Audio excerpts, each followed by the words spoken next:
নমস্কার বন্ধুরা, আমি রাখি আমার নতুন আরো একটি ব্লগে আপনাদের সবাইকে স্বাগত জানিয়ে আজকের ব্লগটি শুরু করলাম। কেমন আছেন সবাই? আশা করছি ভালো আছেন, আর আমরাও ভালো রয়েছি। এখন বাজে সন্ধ্যে 6টা, আপনাদেরকে সাথে নিয়েই ব্লগটা শুরু করলাম। আজ একদমই সন্ধ্যের পর থেকেই ব্লগটা শুরু করলাম। সকালবেলায় তো প্রত্যেকদিনই আপনাদের সঙ্গে কি কি কাজ করি সেগুলো শেয়ার করা হয়। আজ ভাবলাম সন্ধ্যের পর থেকে রাত পর্যন্ত আমি কি কি কাজ করি সেইগুলোই আপনাদের সঙ্গে আজকে একটু শেয়ার করা যাক।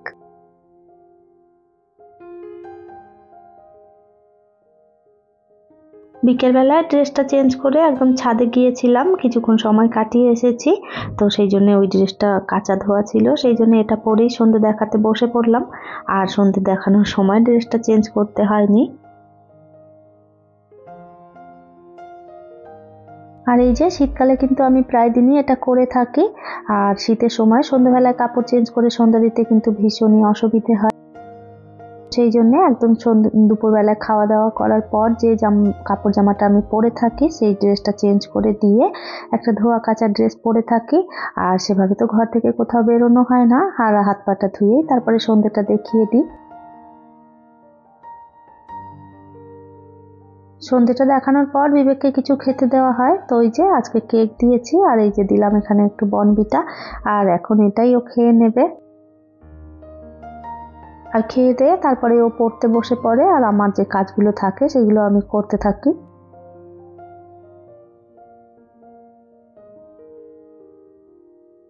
আর এই যে কাপড় চোপড়গুলো কাচা হয়েছিল সেইগুলো সমস্তটাই পড়ে রয়েছে। আর আমি এই টাইমটায় কিন্তু প্রত্যেকদিন কাপড়গুলো ভাঁজ করে থাকি। আর যে দিনটা এই টাইমে না করতে পারি সেদিন আবার সকালবেলাতেই করতে হয়। আর বেশিরভাগ দিনটাই কিন্তু সন্ধ্যেবেলাতেই করে নিই। আর যখন খুবই অসুবিধা হয় তখনই একমাত্র শুধু সকালবেলার জন্য রেখে দেওয়া হয়, নাহলে কিন্তু সন্ধ্যেবেলাতেই সমস্তটা গুছিয়ে ফেলি।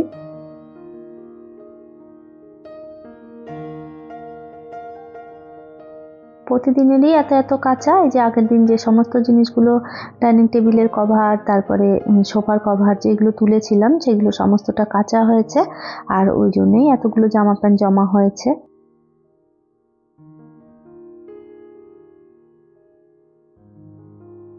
আর এই যে বিবেকের স্কুল ড্রেসটা একটু আয়রন করে রেখে দেব, এটা সন্ধ্যেবেলাতেই করে রাখি, তাহলে আর সকালবেলায় অত তাড়াহুড়ো লাগে না। আর যেদিনটা না করতে পারি সেদিন সকালবেলায় কিন্তু ভীষণই দেরি হয়। আর সকালে যেহেতু বাবা ছেলে একসঙ্গেই বের হয়, তো তখন আর এই এক্সট্রা কাজগুলো আর করা হয় না। তো আমি চেষ্টা করি আগে থেকেই এই কাজগুলো গুছিয়ে রাখার জন্য। সাদা জামা প্রত্যেক দিনই নোংরা করে নিয়ে চলে আসে, আর প্রত্যেক দিনই কাপড়টা কেচে দিতে হয়। তো এখন তো শীত পড়েছে, সেভাবে ভালো মতন শুকোতেও চায় না, আসার পর যদি কেচে দেওয়া হয়। তো তবুও আমি কেচে দিই, যেইটুকুনি ভেজা থাকে সেটা আয়রন করে দিলেই শুকিয়ে যায়।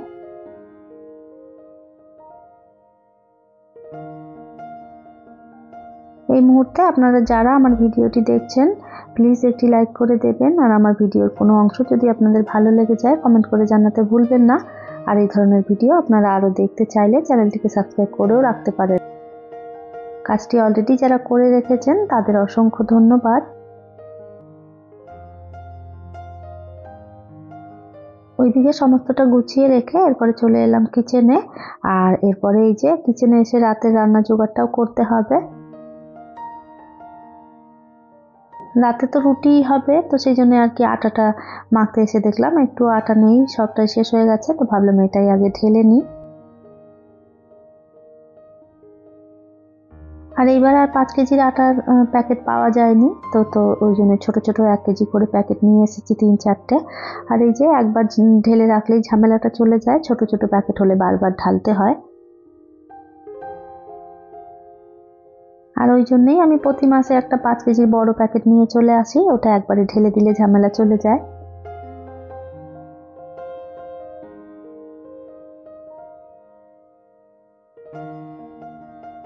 ফ্রিজে একটু চিকেন ছিল, সেটাই বার করে একটু ভিজিয়ে রাখলাম, এখন একদম বরফ হয়ে গেছে।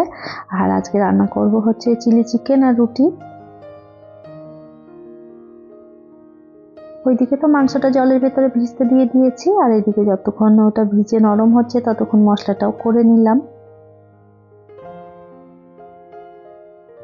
আর এরপরে সমস্তটা গুছিয়ে নিয়ে তারপরে এই যে পকোড়াগুলো কিন্তু আগেই ভেজে নিয়েছিলাম।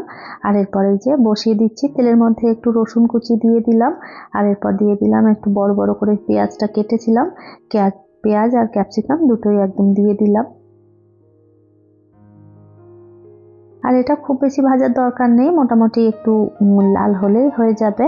তো এই যে ভালো করে ভাজাটা বসিয়ে নিয়ে তারপরে এর মধ্যে একটু আদা রসুন বাটা দিয়ে দিলাম। আর এই বাটাটা দিলে কিন্তু বেশ খেতে ভালো স্বাদ হয়। আর আপনারা যদি চান তাহলে খালি রসুন কুচি দিয়েও করা যেতে পারে, অসুবিধে নেই। আর আমি কিন্তু একটু আদা রসুন বাটা দিই, তাতে কিন্তু স্বাদটা বেশ ভালো আসে। তো এখানে এই যে সমস্তটা দিয়ে আর নেড়ে চেড়ে এরপরে যে সসটাও দিয়ে দিলাম। এখানে দিয়েছি চিলি সস, সয়া সস, আর দিলাম টমেটো সস। আর তারপরে এই যে ভেজে রাখা চিকেনের পকোড়াগুলোও দিয়ে দিলাম।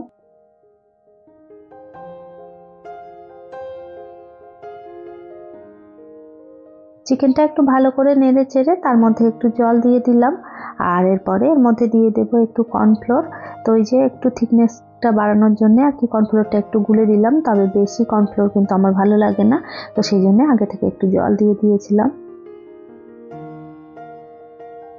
আর এই যে রান্নাটা কিন্তু আমার হয়ে গেছে কমপ্লিট। চিলিটা করে নেওয়ার পর রুটিটাও করে নিয়েছিলাম, সেটা আর আপনাদের সঙ্গে শেয়ার করিনি। এরপর এই যে আমরা খাওয়া দাওয়াটা করে নিয়েছিলাম, ওই অংশটাও আপনাদের সঙ্গে আর শেয়ার করা হয়নি। খাওয়া দাওয়াটা করে তারপরেই একবারে কিচেনটা গোছাতে চলে এলাম। একসাথেই খেতে বসেছিলাম, তো আমি তো খেয়ে উঠে চলে এসেছি, আর আমার হাজবেন্ড একটু ধীরে সুস্থে খায়, তো ওখানে খাচ্ছিল। আর এগুলো আমার পরিষ্কার করার তাড়া ছিল বলে আমি তাড়াতাড়ি করে উঠে চলে এসেছিলাম।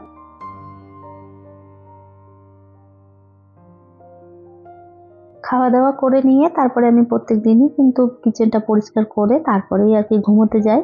তো এই যে সমস্তটা গুছিয়ে ফেলি, কিন্তু বাসনগুলো তো রেখে দিলাম, ওইগুলো কাজের দিদি এসে সকালে মেজে দেবে।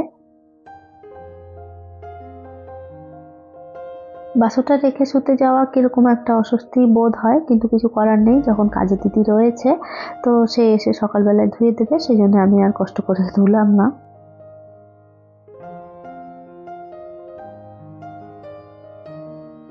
তো ওইদিকে খাওয়া দাওয়া সমস্ত কমপ্লিট হয়ে গেছে, রান্নাঘরটাও মোটামুটি গুছিয়ে ফেলেছি। আর এরপর নিজে একটু রেডি হয়ে নেব, তারপরেই ঘুমোতে যাব।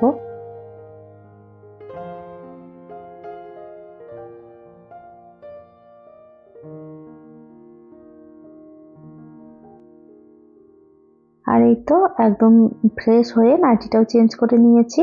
আর এরপর একটু নাইট ক্রিম লাগিয়ে নেব। তাই এটা হচ্ছে অ্যামোয়ের নাইট ক্রিম, এটা কিন্তু আমার ভীষণই ভালো লাগে, এটাই আমি লাগাই। আর এই যে প্রত্যেকদিন আবার লাগাতে মনেও থাকে না, যেদিন যেমন সেই দিন তেমন। আর কখনো কখনো লাগাই, আবার কখনো কখনো এমনিই শুয়ে পড়ি। আর এখন যেহেতু ঠান্ডা পড়েছে, তো সেই জন্য হাত পা গুলোতে একটু বডি লোশন লাগিয়ে নিই, নাহলে আবার দেখা যায় কিরকম একটা ফেটে ফেটে যায়। আর এই যে বিবেককেও লাগিয়ে দিচ্ছি, আর ও তো এখন ঘুমোতে যাবে না, যতক্ষণ না আমরা বিছানায় যাব ততক্ষণ ও কিন্তু জেগেই থাকে। আমি ওকে অনেকবারই চেষ্টা করেছি আগে আগে ঘুমটা পাড়ানোর জন্য, কিন্তু ও কখনোই আগে ঘুমোয় না। একটা অভ্যেসে দাঁড়িয়ে গেছে, আমরা বেডে যাই তারপরে কিন্তু ও ঘুমায়।